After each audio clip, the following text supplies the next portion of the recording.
할렐루야. 아멘. 네, 어버이 주일입니다. 어버이 주일을 맞아서 저는 고아가 됐어요. 찾을 부모님이 없어서.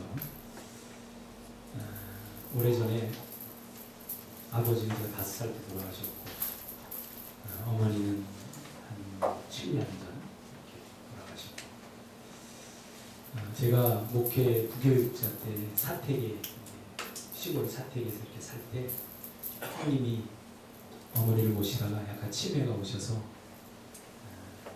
이제 중국에 계셨거든요. 그래서 더 이상 못 모시겠다. 이제 네가 좀 모셔야 된다. 저희 집도 있는 것도 아니고 사택에 이렇게 살고, 그때 이제 교회를 막 나가야 되는 그런 시점에서 정말 난처했습니다. 그때 저희 큰 누님이 기꺼이 저희 어머니를 모셨어요. 모셔서 치매에 걸리셨는데 3년 동안 병수가 나다가 하늘나라로 가셨어요. 그때 제가 결심했어요. 우리 내형 되시는 장로님하고 저희 큰 누님을 어머니처럼 아버지처럼 모셔야 된다. 그때는 너무 어머니를 모실 수 없을 만큼 절박하고 힘들어하고 안타까움만 있었죠. 그래서 제가 큰 누님한테 얘기했어요. 모실 사람이 없으면 내가 모시겠다. 그런데 어머니를 서로 모시겠다 안 모시겠다 그러면서 짐짝치고 안 했으면 좋겠다. 정 모실 사람이 없으면 제가 모시겠다. 이렇게 얘기를 했더니 어머니 큰 누님이 전화가 와서 걱정하지 말라고, 내가 모시겠다. 그래서 3년 동안 모시게 됐어요. 지금 고아가 됐지만, 부모님이 안 계시지만 저희 큰 누님을 어머니처럼 알고 이번 5월 8일 어버이날에 제가 군산, 큰 누님 계신 군산에 이렇게 다녀오셨어요. 다녀왔어요. 오신 게 아니라. 너무 좋아하시더라고요. 큰 누님도 이제 60이 넘어서 이제 흰머리도 많이 생기고, 그래서 나이가 들면서 점점 어머니 모습이 이렇게 보여요. 그걸 보면서 참 감사하다, 이런 생각이 들었습니다. 여러분들도 아마 어버이날을 맞이해서 물론 한편에는 돈 걱정이 되지만 5월달에 왜 이렇게 돈 나갈 때가 많아. 어린이날, 어버이날, 또 부부의날 뭐 이렇게 많지만 그것이 행복입니다. 돈에 묶여 살지 말고 작은 것 하나라도 마음을 표현하는 것이 중요한 것 같습니다. 오늘 어버이 주일을 맞아서 하나님 되신 부모님이라는 제목으로 하나님 말씀 증거하려고 합니다. 보통 어버이 주일이 되면 설교 주제가 부모님께 대한 효도가 그 주된 내용입니다. 그래서 설교를 듣고 나면 눈물이 나기도 하고, 어머니 아버지에 대한 그리움과 회한, 또는 어버이에 대한 고마움을 다시 되새겨보는 중요한 시간이 되는 것은 맞습니다. 그런데 설교의 내용을 자세히 보면 하나같이 모두 유교적인 색채가 짙게 묻어나는 내용들입니다.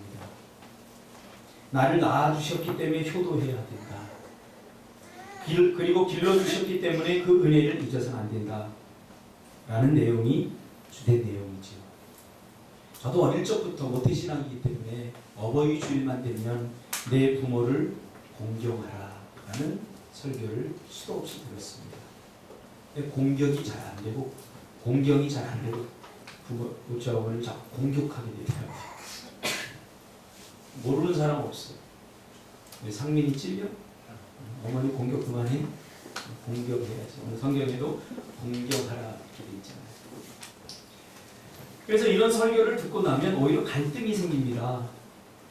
제가 부교육자 생활하면서 어떤 분으로부터 직접 들은 이야기입니다. 한두 번 들은 게 아니에요. 어버이에 대한 설교를 어버이날 듣고 나면 야, 정말 잘해야 되겠다, 우리 부모님 살아계실 때 이런 생각을 다 하고 효도해야 되겠다라고 다 마음을 먹는다는 거예요. 그런데 효도하고 싶은데 신앙생활하는 것이 효도를 막을 수 있다는 생각이 들었다는 거예요.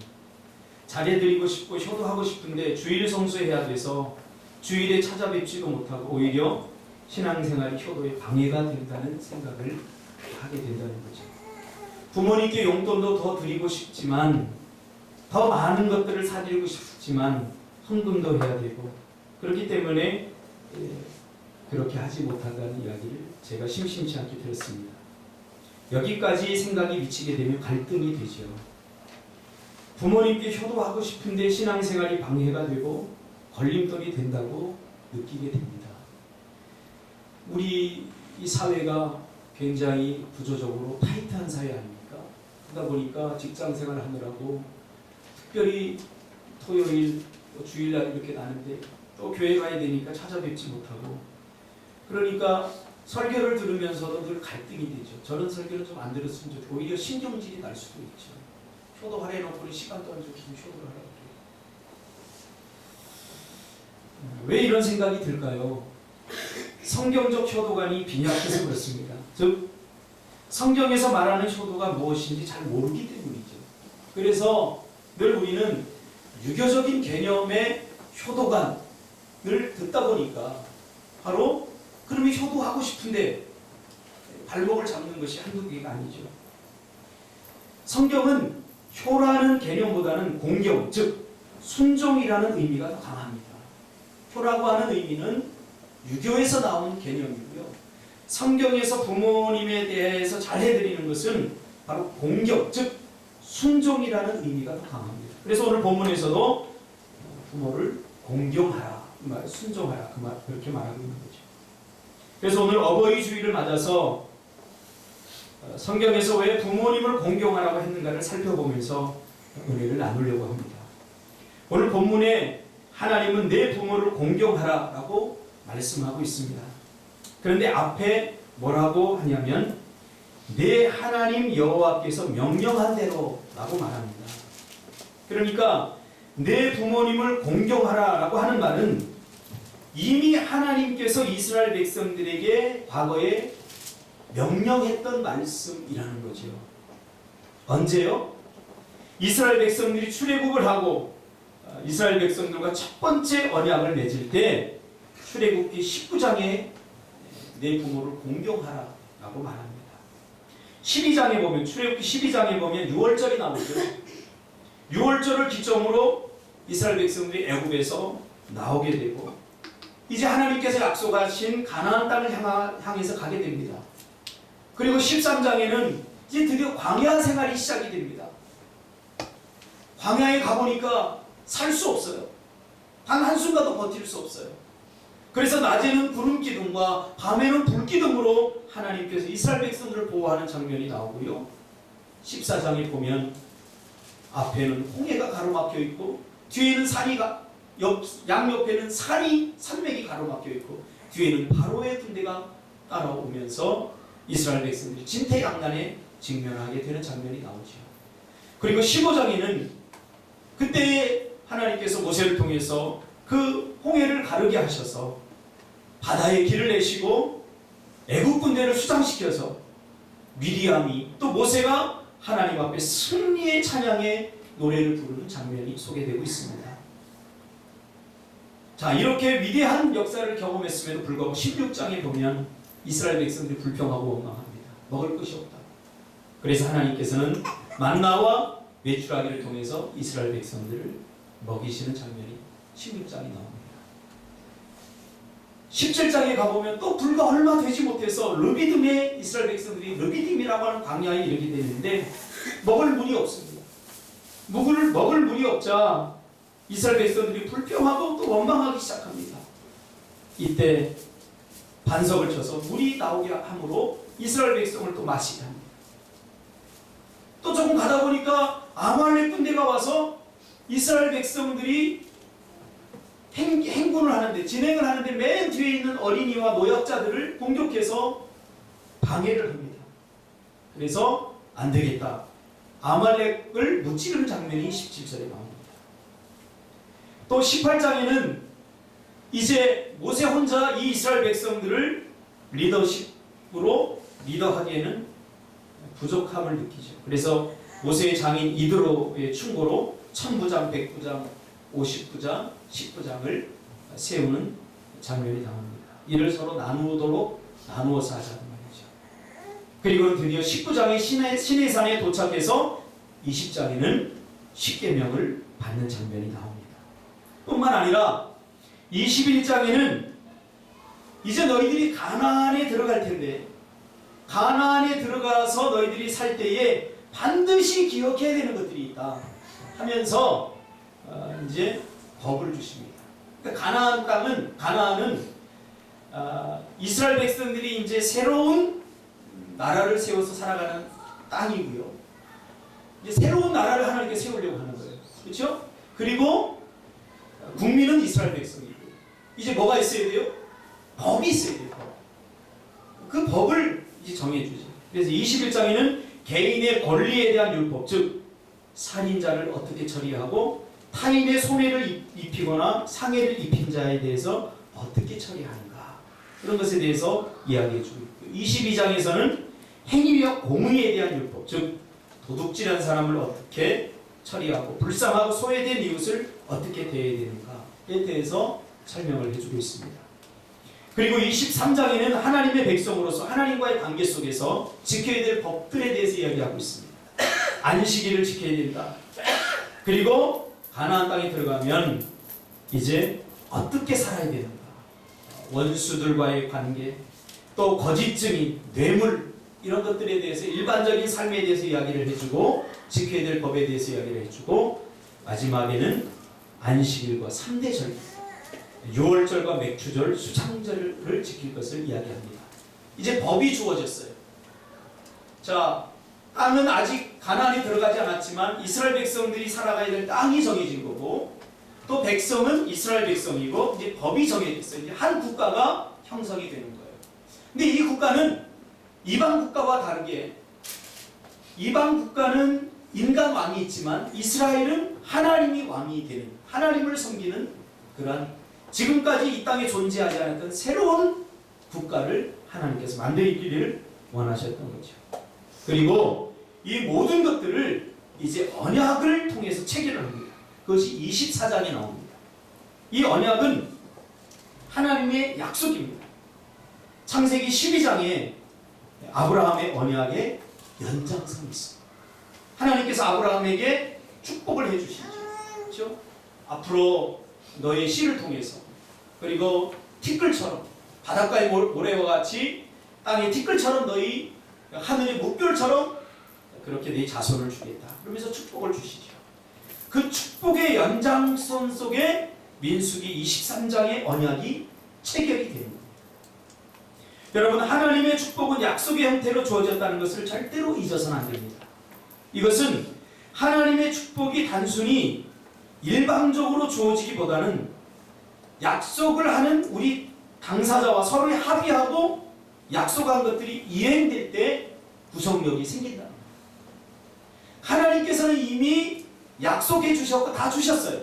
그러나 우리가 그 약속대로 실천하고 약속을 지킬 때 누릴 수 있는 것이 가나안의 복이라는 사실이죠. 이것이 아브라함의 복이고 그리고 오늘 24절에 나오는 언약 체결의 법입니다. 그러므로 이것이 바로 언약 신앙의 기초입니다.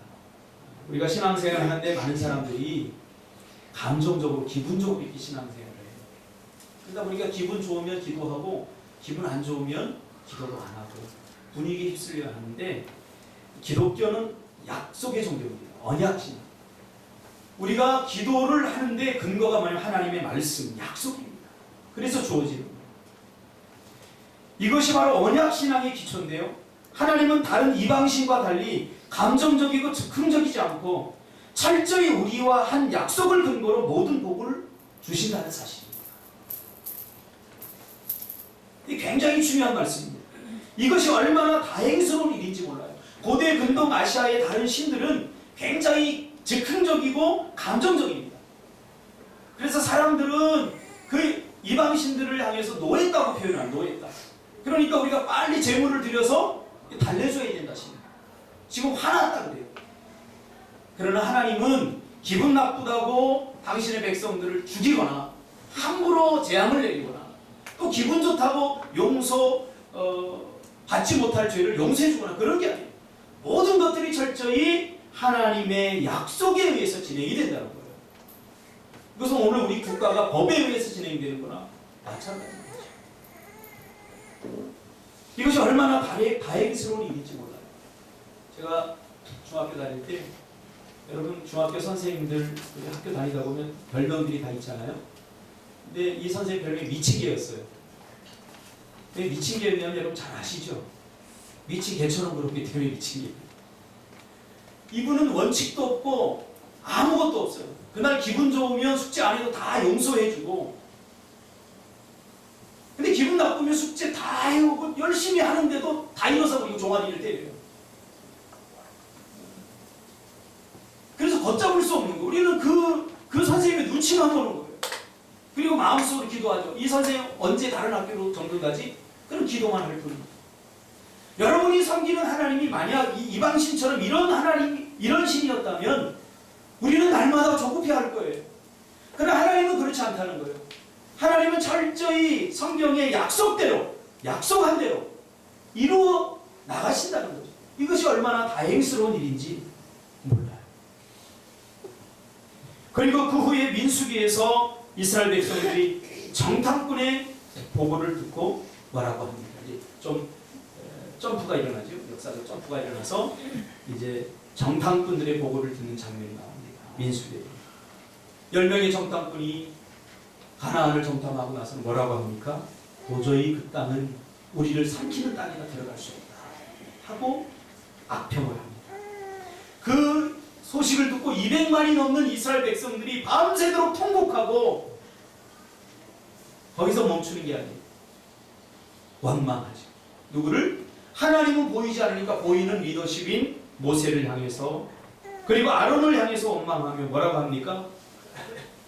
우리가 애굽 땅에서 죽었거나 이 광야에서 죽었으면 좋았을 것을 어찌하여 여호와께서 우리를 그 땅으로 인도하여 칼에 쓰러지게 하는가? 우리 처자가 사로잡히리니 애굽으로 돌아가는 것이 낫지 않겠느냐? 이것이 민수기 13장 21절부터 14장 10절까지 나오는 내용입니다. 이렇게 말하는 사람이 이렇게 불평하고 원망하면서 우리는 도저히 가나안 땅에 들어갈 수 없다라고 말한 사람들은 출애굽을 한 당사자들인 1세대 사람들입니다. 이 말을 듣고 하나님이 결심을 하나 하는데요. 그것이 민수기 4장 28절에 나옵니다. 14장. 그들에게 이르기를 여호와의 말씀에 내 삶을 두고 맹세하노라. 너희 말이 내 귀에 들린 대로 내가 너희에게 행하리라. 무슨 말이죠? 불평하고 원망하면서 하나님께서 분명히 가나안 땅을 약속으로 주셨는데, 그러면 그 약속을 믿고 신뢰하고 가나안 땅으로 계속 가야 되는데 이스라엘 백성들은 그렇게 하지 않았다는 거죠. 야, 우리는 들어갈 수 없어. 또 10명의 정탐꾼이 이야기하는 거 보니까 우리는 다 죽을 것 같아. 우리는 절대 못 들어가 라고 말했다는 거예요. 그러니까 하나님께서 이미 약속으로 주셨는데 그 약속을 신뢰하지 못하는 이스라엘 백성이, 그래? 그러면 너희 말이 너희 내 귀에 들린 대로 내가 해주겠다. 그래서 1세대들, 출애굽을 한 1세대들은 단 한 사람도, 여호수아 갈렙 외에는 단 한 사람도 가나안에 입성하지 못합니다. 우리 인생은 그래서 믿음대로 되는 것입니다. 성경에도 믿음대로 될지어다 혹은 믿음대로 될지어다 라고 말합니다. 이들은 하나님의 약속을 믿지 않았습니다. 오히려 사람과 환경과 분위기를 더 신뢰했습니다. 하나님이 그렇다고 하면, 주셨다고 하면 주신 줄로 믿고 가면 되는 거예요. 그러나 이스라엘 백성도 좀 이해는 가기는 합니다. 왜요? 우리가 무엇인가를 선택할 때 심리학적으로 세 가지를 항상 생각합니다. 첫째는 경험이고요, 둘째는 기대고요, 셋째는 기억입니다. 이 세 가지가 동시에 작용을 하면서 선택을 하게 됩니다. 자, 다시 말하면 내가 어느 식당, 한 번도 가보지 않은 식당을 가려면 굉장히 망설여져요. 왜 그래요? 경험해 보지 않았기 때문에 그런 일이 발생하죠. 경험해 보지 않았기 때문에. 그러나 내가 한번 갔던 식당은 가서 먹어봤어요. 경험을 했기 때문에 이것을 경험 효용이라고 해요. 그리고 기대가 생기든지 기대가 안 생기든지 이걸 기대 효용이라고. 그것을 우리는 기억으로 저장하는 거죠. 그래서 뭔가 먹고 싶을 때 쭈꾸미집 그 집 참 맛있다. 내가 먹어봤어. 기대가 생기죠. 왜? 기억 효용을 통해서 기대를 갖게 하는 거예요. 그래서 선택하는 것이 빨라요. 미국에서 사람들이 어떤 것을 선택하나 선택의 그 범위를 이렇게 연구를 한 바에 의하면 많은 한 제품을 한 20가지를 놓고 사람들에게 팔고 또 한 3가지를 놓고 이렇게 물건을 팔고 이렇게 팔아봤다는 거예요. 그런데 우리는 많은 것이 있으면 더 선택을 빨리 하리라고, 다양한 물품이 있으면 선택을 더 빨리 하리라는 생각을 하는데 그렇지 않다는 거예요. 오히려 3가지 놓고 팔 때 30%의 사람들이 산 반면에 20가지 놓은 것은 3%밖에 안 샀다는 거예요. 그러니까 왜 이런 일이 일어나느냐? 사람들은 여러 가지를 놓고 어떤 게 좋을까 이렇게 왜 경험해보지 않았기 때문에 이렇게 막 보다가 스트레스를 받는다는 거예요. 그래서 그 스트레스를 받으니까 아예 안 사버린다는 거예요. 근데 3가지가 있으면 스트레스 받을 일이 없어요. 이게 딱 한눈에 들어오기 때문에. 그래서 금방 살 수 있다는 거죠. 이 하나님께서 이 가나안의 이스라엘 백성들을 가라고 하셨어요. 이것은 한 번도 가보지 않는 땅이에요. 그래서 이것에 순종한다는 건 사실 굉장히 힘들어요. 굉장히 힘들어요. 그렇지, 한 번도 가보지 않아요. 왜? 일단은 경험 효용이 없기 때문에 기대 효용도 없고 기억 효용도 없는 거예요. 그러니까 선택하기가 힘든 거죠. 어쩌면 이 이스라엘 백성들의 우리는 갈 수 없겠다, 우리는 못 가라고 한 것은 어느 정도 이해는 합니다. 이들은 하나님의 약속을 믿지 않았습니다. 광야에서 이제 막 시작하는 그 단계에서 그것을 훈련받지 못한 거죠. 광야에서 훈련받지 못한 거죠. 오히려 환경과 분위기를 더 신뢰했던 거죠. 하나님의 약속보다 10명의 정탐꾼의 말을 더 신뢰했던 거죠. 그리고 나서 신명기는 그 자녀 세대, 즉 2세대가 부모 세대가 되었을 때 다시 약속의 당사자가 되어서 하나님께 약속을 받는 내용입니다. 오늘 본문이 갖고 있는 그 내용입니다. 1세대는 다 죽었어요. 그러니까 2세대는 모르잖아요. 부모 세대가 약속을 받았기 때문에. 그래서 이것을 성경에 신약적으로는 언약갱신이라고 해요. 2세대들한테 다시 1세대에게 주었던, 이 1세대에게 주었던 약속은 아브라함에게 주었던 약속이고, 그리고 계속해서 아브라함과 이삭과 야곱과 요셉을 통해서 계속 이어내려오는 약속이죠. 그 약속을 다시 갱신해서 이제 언약 갱신을 통해 약속하는 장면입니다. 그 약속하는 장면 중에 가장 중요한 내용 중에 하나가 바로 신명기 5장 16절. 그러니까 이 내용은 단순히 우리가 효도하라는 말이 아니에요. 오늘 신명기 5장 16절에서 하나님께서 이스라엘 백성 2세대들에게 약속하면서 너희들이 가나안 땅에 들어가면 내 부모를 공경해야 된다 라고 말하는 거죠. 그리하면 내 하나님 여호와가 내게 준 땅에서 내 생명이 길고 복을 누리리라. 보통 저는 이 설교를 이렇게 들었어요. 부모에게 잘하면 오래 살아, 장수해. 그러니까 전 부모님이 못하더라도 좀 네가 오래 살려면 열심히 효도해야 돼. 그렇게 말한다고 해서 크게 잘못된 건 아니지만 하나님은 그 말씀을 하고 있는 거 아니에요. 그러므로 이것은 단순히 효도의 내용이 아니라 약속의 땅, 즉 가나안. 가나안은 구원받은 백성들이 살아가는 삶의 터전이요, 광야는 임시적으로 머물렀던 것이죠. 즉 구원받는 하나님의 백성들이 살아가는 삶의 터전이 가나안입니다. 그럼 가나안은 어떤 곳인가 우리가 알아야 되죠. 가나안이 어떤 것인지 신명기 6장 10절 이하에 나오죠. 10절에 보면 내 하나님 여호와께서 내 조상 아브라함과 이삭과 야곱을 향하여 내게 주리라 맹세하신 땅으로 너를 들어가게 하시고, 그렇죠? 이미 아브라함 때부터 약속되어진 땅이죠. 들어가게 하시고 내가 건축하지 아니한 크고 아름다운 성읍을 얻게 하시며 내가 채우지 아니한 아름다운 물건이 가득한 집을 얻게 하시며 내가 파지 아니한 우물을 차지하게 하시며 내가 심지 아니한 포도원과 감람나무를 차지하게 하사 내게 배불리 먹게 하실 그 땅이다. 가나안이 바로 그런 땅이다.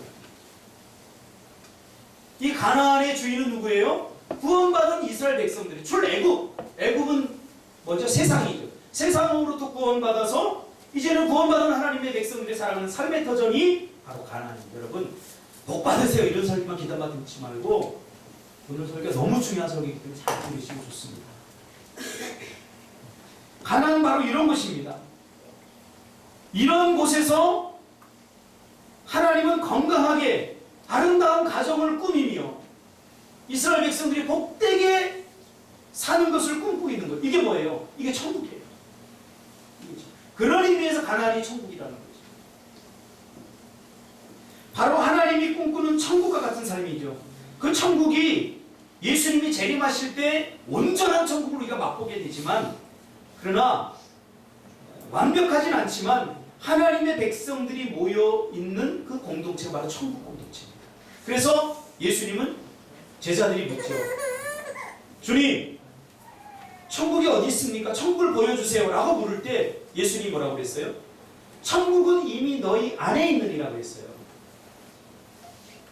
이 말을 우리가 보통 너희 안이란 말을 in your heart이라고 하는, 네 마음속에 있다, 그렇게 해석을 하는데 틀린 해석은 아닙니다만 한 가지 더 추가할 필요가 있어요. 뭐냐면 among you, 너희들 가운데 이미 천국이 임했단 말이에요. 그게 무슨 말이죠? 두세 사람이 내 이름으로 모인 것이 하나님의 공동체가 바로 천국 공동체가 된다는 거예요. 할렐루야.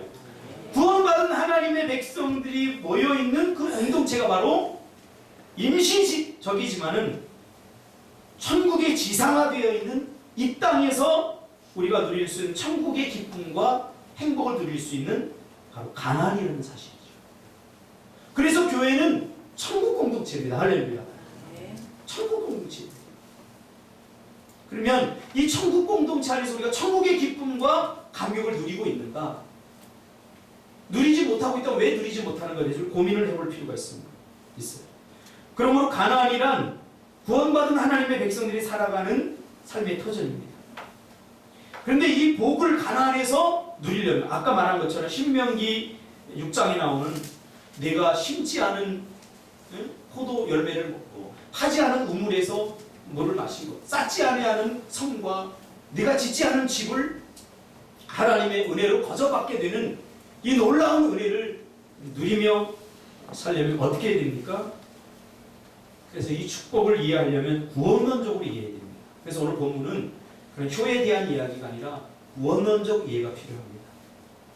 하나님께서는 죄로 말미암아 영적 사망에 빠져있는 인류를 구원하는 것을 이루기 위해서 두 가지 필수 조건을 말하고 있습니다. 우리를 죄와 사망 가운데 고통받는 우리를 구원하기 위해서 이 구원을 이루기 위하여 두 가지 조건이 필요함을 이야기해 주고 있어요. 하나는 구약에서 이야기하고 있고 하나는 신약에서 이야기하고 있는데요. 구약의 지상명령이라고 얘기해요.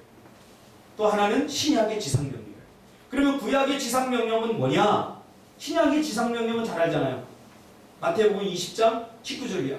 그러므로 너희는 가서 모든 족속을 제자로 삼고 아버지와 아들이 성령의 이름으로 세례를 주고 땅끝까지로 증인이 되리라.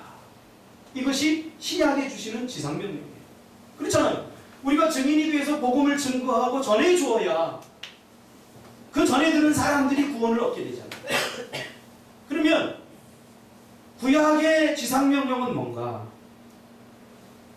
신명기에 나오는 자녀들에게 하나님의 말씀을 가르치고 전수하여 경건한 하나님의 백성으로 구원을 이루게 하는 거예요. 가르쳐야 된다는 거예요. 오늘 오늘날은 복음 전파였지만 구약적 마인드에서는 부모가 자녀들에게 가르쳐야 됐어요. 무엇을? 하나님의 말씀을 가르치고 전수해줘야 됐어요.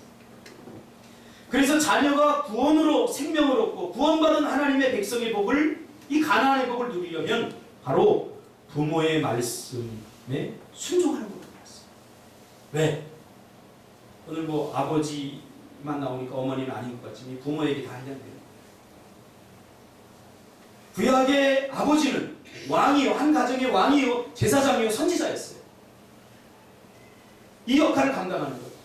그런 세 가지 직분을 가지고 자녀들을 하나님의 백성 삼는 사명으로 가르쳐야 됐어요. 그래서 내가 가지고 있는 복이 내 자녀들에게, 그리고 그 복이 또 자녀들에게 전수되는 거죠. 우리가 아브라함을 보면 알 수 있지 않습니까? 아브라함의 가르침을 통해서 이삭이 나오고, 이삭의 가르침을 통해서 야곱이 나왔고, 야곱의 가르침을 통해서 요셉이 나온 거예요. 신앙이 지금 계속 전수되고 있어요. 그래서 구약에 보면 쉐마 이스라엘, 들으라 이스라엘, 바로 구원론적 의미가 있어요. 듣지 않으면 구원을 얻을 수 없어요. 듣는다는 것은 순종한다는 거예요. 듣지 않으면 생명을 얻을 수 없고 구원의 복과 은혜를 경험할 수 없어요. 근데 이것이 누구에게로부터 들려지느냐? 아버지와 어머니, 부모님에게로부터 들려지는 거예요. 그래서 로마서 10장 17절에 보면 구원에 이르는 믿음에 관한 말씀, 즉 믿음은 들음에서 나며 들음은 하나님의 말씀으로 말미암느니라 라고 말씀하고 있는 거죠. 지금이야 복음을 전파하는 사람들이 다양하고 많지만 구약적 마인드에서 보면 그 구약의 지상 최고의 명령을 아버지에게 줬다는 거예요. 이 아버지는 하나님의 말씀을 잘 자녀들에게 가르치고 순종하게 만들어야 되는 거예요. 그래서 로마서 10장 14절에는 듣지 못한 일을 어찌 믿으리요? 전파하는 자가 없이 어찌 들으리요?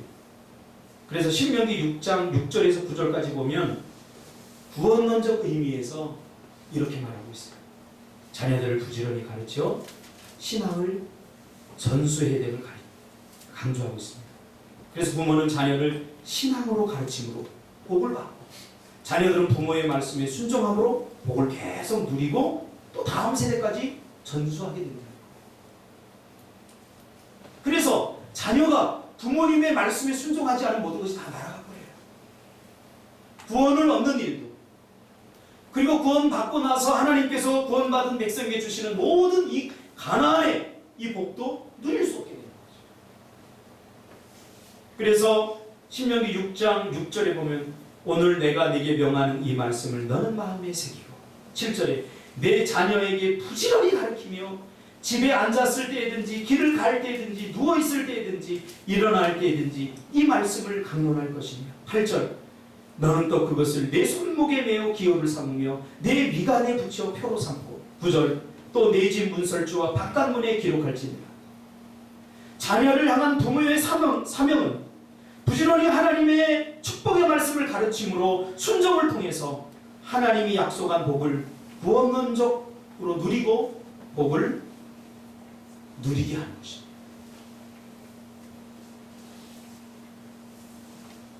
부모의 사명은 뭐예요? 자녀에게 부지런히 하나님의 말씀을 가르치는 거예요. 들려주는 거예요. 이거의 부모의 사명. 자녀의 사명은 뭡니까?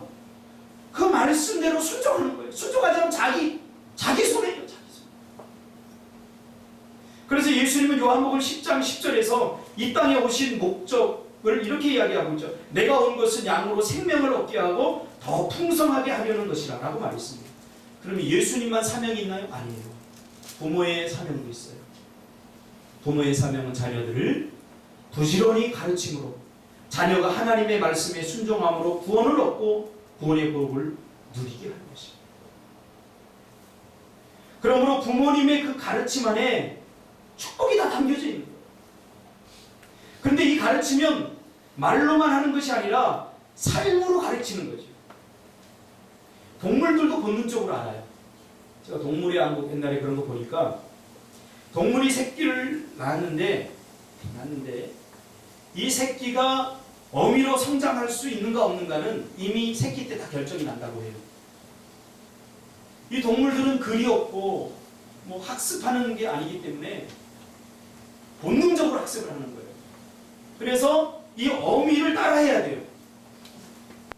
어미가 행동하는 것을 잘 눈으로 보고 익혀야 동물들이 생존할 수 있어요. 어떻게 사냥하고 어떤 동물을 만나면 어떻게 어디에 피하고 또 먹이는 어떻게 구하고 이런 것들을 어미가 하는 것을 그대로 보고 학습해서 익히는 거죠. 동물들도 순종해요. 부모의 그 가르침에 동물들도 순종해요. 그래야 생존할 수 있죠. 그런데 병이 들거나 약해서 어미가 하는 것을 따라하지 못하면 생존력이 약화돼서 스스로 도태된다. 오늘 한국 기독교인 부모들이 실패하는 것이 무엇입니까? 저 이런 말을 많이 들었어요. 나는 신앙생활 제대로 못하니까 너만이라도 좀 제대로 했으면 좋겠다. 굉장히 위대한 사랑에서 나온 말이에요. 이 말을 저는 비난할 자신이 없어요. 사랑하니까 잘해요. 그러나 신명기적 구원론적 관점에서 보면 나는 못하지만 너는 잘해야 된다 라고 하는 것은 사실 불가능한 거죠. 왜? 자녀는 부모님의 수준만큼 하기 때문에. 부모님이 사는 대로 살기 때문에. 부모님이 가르치는 대로, 행동하는 대로 행동하기 때문에. 이것을 가장 잘 드러내는 본문이 있는데 바로 창세기 22장입니다. 우리는 보통 이 본문을 아브라함의 믿음과 순종이라는 차원에서 많이 다루었습니다. 그런데 가만히 묵상해 보면 더 여기에 중요한 비밀이 숨겨져 있어요. 하나님께서 100세에 얻은 아들 독자 이삭을 바치라는 요구에 믿음으로 순종한 아브라함 못지않게 아버지 아브라함의 말에 순종하고 아무런 말 없이 따라 나선 이삭의 순종입니다.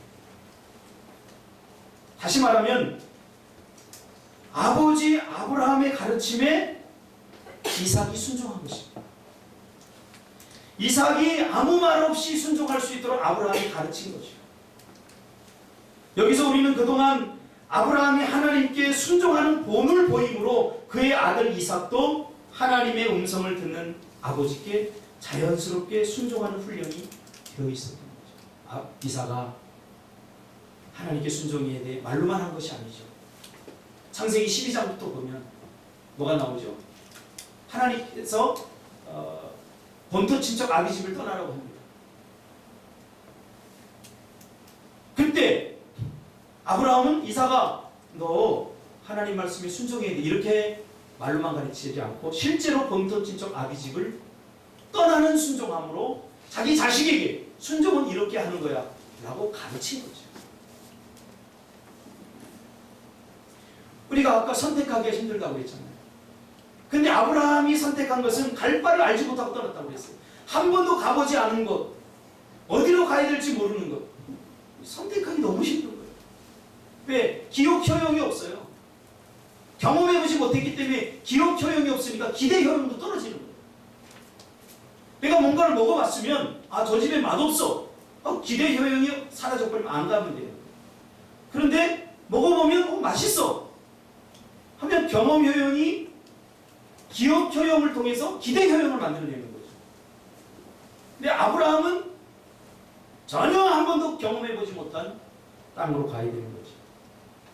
그런데 아브라함은 평소에 자신이 자식을 되게 부지런히 가르쳤듯이 자신도 순종함으로 가르친 것입니다. 아브라함이 이삭을 데리고 모리아 산으로 떠날 때 아브라함의 나이는 137세였습니다. 그리고 사라의 나이는 127세였습니다. 그리고 이삭의 나이는 37세였습니다. 그러니까 이삭은 어리지 않았던 거죠. 성인이었던 거죠. 그런 그가 아버지가 무엇 때문에 자신을 모리아 산으로 데리고 가는지를 모를 리가 없었어요. 그는 3일이나 되는 길을 아무 말 없이 아버지를 묵묵히 따라갔습니다. 갈 때의 제물을 드릴 그 나무와 재료들을 종들이 들고 갔지만 그러나 모리아 산에 딱 도착하자마자 이삭아 네가 들으라. 뭐하러 가는 거예요? 죽으러 가는 거예요. 이미 알고 있었죠. 무거운 짐을 지는 자는 바로 아들인 이삭입니다. 재물이 어디 있냐고 형식적으로 물었지만 이삭은 이미 알고 있었어요. 그래서 자신을 제물로 드리기 위해서 밧줄로 묶어도 저항하지 않고 반항도 하지 않았어요. 여러분 37살 먹은 아들과 137살 먹은 아버지가 권투를 하면 누가 이길까요? 게임이 안 되죠. 한번 치면 아니 이놈의 아버지가 미쳤나 나를 제물로 드려? 퍽 치면 나가더라고요. 제가 요즘 20대들하고 축구를 하는데 제가 열받아서 지금 체력을 키우고 있어요. 옛날에 20대랑 같이 막 뛰어도 됐는데 요즘은 이것들이 저를 갖고 놀아요. 이제 스피드가 떨어지고 체력이 떨어지니까 너무 열받아요. 그래서 제가 은퇴를 한 5년으로 잡았다가 갑자기 은퇴를 2년밖에 이제 못하겠다 축구를. 안 돼요. 힘에서 안 돼. 이렇게 부딪히면 그냥 내가 나가 떨어졌거든요. 안 되는 거예요. 그러면 밑에까지 몰랐다고 칩시다. 근데 모리아산으로 올라가서 야, 네가 바로 이제 재물이야. 너를 잡을 거야. 칼을 듣는 순간에는 이 아버지가 왜 이래 하고 막을 수 있잖아요. 툭 참 나가 떨어져. 상민이 같으면 어떻게 했겠어? 엄마가 너를 모리아산으로 잡으려고. 눈에 선하죠. 그 어떤 장면이 나올지 여러분 다 보이죠. 그러나 이삭은 끝까지 순한 어린 양같이 순종했어요. 막지 않았어요. 그대로 받아들였죠. 이 장면을 히브리 기자는 이렇게 말합니다. 아브라함이 이삭을 제물로 드릴 수 있었던 것은 그가 하나님이 능히 이삭을 죽은 자 가운데서 다시 살릴 줄을 생각하니라. 근데 이걸 읽으면 그러면 이삭은 어떻게 순종할 수 있었죠? 아브라함은 이삭을 하나님께서 죽여도 다시 살릴 줄 아는 믿음이 있었기 때문에 죽이려고 했던 거예요. 그럼 이삭은 뭐죠? 이삭은 어떻게 해서 순종할 수 있었죠? 여기 답이 나와요. 이삭은 아브라함의 가르침에 순종의 훈련이 되어 있던 사람이에요.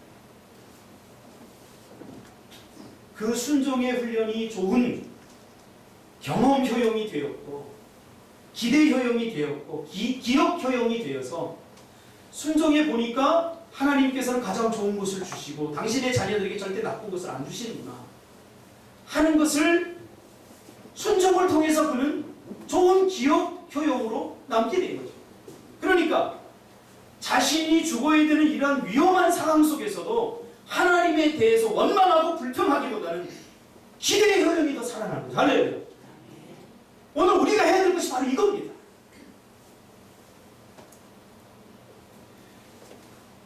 순종을 해봐야 경험 효용이 되고 그것이 기대 효용이 되고 기억 효용이 되는 거예요. 기대 효용과 기억 효용이 맞물리면서 어떻게 돼요? 얼토당토하는 하나님의 말씀에 순종하게 되는 거죠. 아브라함이 하나님의 말씀에 순종해 보았더니 좋은 열매들, 선한 열매들이 맺혀지더라 하는 것을 이미 경험 효용으로 알고 기억 효용을 통해서 그러한 문제와 어려움이 있을 때마다 아브라함은 오히려 이스라엘 백성들처럼 원망하고 불평하고 모세를 향해서 돌을 든 것이 아니라 오히려 하나님에 대해서 기대하는 기대 효용이 생긴 거죠. 할렐루야. 이게 무슨 말인지 알겠어요. 저를 목회를 해보니까 예전에는 힘들고 어려운 일이 오면 하나님에 대해서 원망하기 바빴고 불평하기 바빴어요. 왜 하필이면 납니까? 왜 하필이면 지금입니까? 왜 나만 힘듭니까? 왜 나에게 이런 일이 일어났습니까? 불평하고 원망하기 바빴어요. 그런데 하나님 앞에 한번 순종해 보니까, 말도 안 되는 일에 순종해 보니까, 아하, 하나님이 나를 곤란하게 하고 힘들게 하기 위해서 나에게는 순종을 요구한 것이 아니라 순종을 통해서 더 많은 복과 은혜를 누리게 하기 위해서 나를 연단하는 그런 과정이구나 하면서 깨닫게 된 후에 요즘 집사람하고 저하고 하는 모든 내용들은 어떤 문제가 오든 기대가 되니 할렐루야. 기대가 되니 정말입니다. 하나님이 어떻게 응답하시려고, 하나님이 되지 않았어요. 순종해 보니까 갈 바를 알지 못하고 떠났던 아브라함의 심정을 알게 되니까요.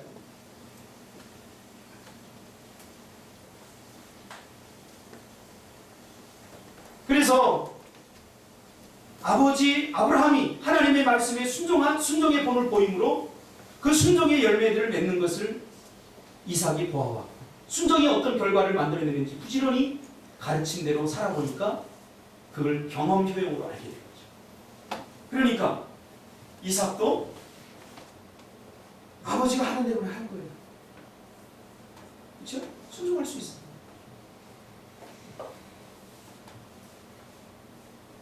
이것을 성경에서는 믿음으로 믿음에 이르게 한다 이렇게 표현했어요. 순종해 본 사람은 이 짭짤한 걸 알기 때문에 계속 순종해요. 그러니까 순종을 못 해본 사람은 계속 의심하고 불평하고 삶이 불평으로 물들게 되죠. 하나님의 하시는 일들을 잘 모르기 때문에. 아브라함은 믿음의 조상이 되었지만 이삭은 순종의 조상이 됩니다. 이것을 통해서 하나님께서 아브라함에게 약속한 축복이 이삭에게 전수되는 거예요. 창세기 12장 2절에 내가 너로 큰 민족을 이루고 내게 복을 줘 내 이름을 창대하게 하고 너는 복이 될지. 이게 다 연결되는 거예요. 3절에 너를 축복하는 자에게 내가 복을 내리고 너를 저주하는 자에게 내가 저주하리니 땅의 모든 족속이 너로 말미암아 복을 얻을 것이라 하시니라. 이 신명기적 축복은 바로 아브라함의 구원론적 축복의 연장선에 있다는 사실입니다. 죄로 말미암아 우리 사람에게 가장 큰 문제가 생긴 게 무엇입니까? 생명을 잃게 되고 하나님께서 우리에게 주셨던 축복을 다 잃어버리게 된 거죠. 이것을 어떻게 회복할 수 있느냐? 부모님의 가르침에 순종함, 즉 공경함으로 우리는 구원론적 생명을 얻게 되고 잃어버렸던 축복을 다시 회복하게 된다. 그런 의미에서 부모님을 공경해야 된다. 부모님 말씀에 순종해야 된다. 이 복이 계속해서 아브라함과 이삭과 야곱과 요셉과 다윗과 예수 그리스도에서 우리까지 이어지는 축복입니다. 그래서 자녀들에게 축복된 삶을 살게 하려면 내가 말씀대로 살아내므로 축복받는 삶을 살아가는 것을 보여주는 것입니다. 이게 중요합니다. 이게 진정한 가르침입니다. 그래서 유명한 기독교 교육학자인 하워드 핸드릭스는 이렇게 얘기했습니다. 가르치는 자는 배우는 자다. 무슨 말이죠? 잘 가르치기 위해서는 자신이 잘 살아야 된다. 가르치는 게 살아본 사람은 가르치는 게 힘들지 않아요.